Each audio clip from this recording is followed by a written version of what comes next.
Franklin, o papel das Big Techs. Bem, as Big Techs, eles... um fato notório é de que eles são progressistas. Não há como negar isso. O próprio Ryan, ex-funcionário do Facebook, indicou que os moderadores do Facebook, que filtram conteúdos, ele trabalhou no Facebook, são progressistas e que ele foi penalizado dentro do Facebook por não concordar em fazer esses filtros de conteúdos. Os algoritmos do Facebook, do Twitter e as políticas de bloqueio são claramente progressistas.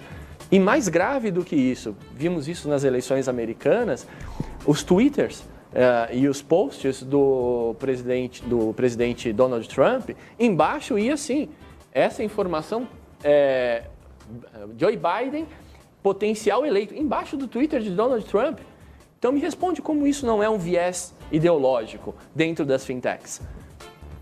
Ele estava postando fake news, né? Eu acho que era isso, era isso que o Twitter estava investindo. Mas eu acho interessante essa mentalidade assim da direita, são progressistas, etc. Mas a direita se beneficia muito das redes sociais, né? O Trump, por exemplo, o próprio Bolsonaro no Brasil, são presidentes que gozam de muita popularidade nas redes sociais, fazem anúncios de políticas públicas pelas redes sociais, às vezes governam pelas redes sociais, mobilizam a sua militância pelas redes sociais. Ou seja, a direita sabe usar muito bem as redes sociais. Mas a questão do poder econômico dessas é um elogio. Sim, mas qual é a relação que isso tem? Eu vou passar para o Constantino, em relação aos bloqueios. A direita sabe usar e ela fica quietinha, ela não vê quem pensa diferente dela ser censurado e apoia isso. Constantino. Na verdade, a Amanda tem um ponto, né? Porque a direita até teve que aprender a usar bem as redes sociais porque a mídia tinha uma hegemonia praticamente de esquerda, a mídia mainstream tradicional.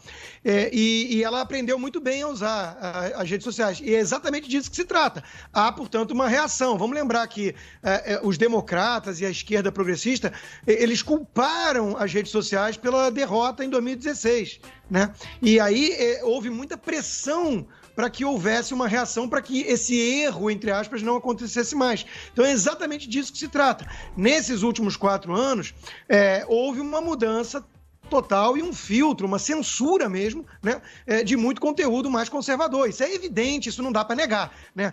Veja que as plataformas de Big Tech se vendem, e por isso cresceram tanto, como plataformas neutras. Se elas começam a editar com base no que acham que é ou não fake news, né, porque eles não são o Ministério da Verdade, senão a gente cai numa distopia que nem a do George Orwell. Quem foi que delegou esse poder, né, aos censores e inquisidores do Twitter e do Google? Ninguém.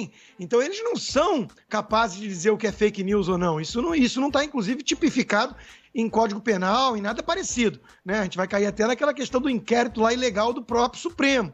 Então, veja, se elas se vendem como plataformas neutras e são publishers, se elas fazem um filtro de edição com base no que elas acreditam que é verdade, que é discurso de ódio ou não, e não em base em Código Penal ou que feriu diretamente a lei, né? Isso aí tem que mudar a regulação. E é disso que se trata hoje. O senador texano do Partido Republicano, Ted Cruz, colocou contra a parede, emparedou o cofundador e CEO do Twitter.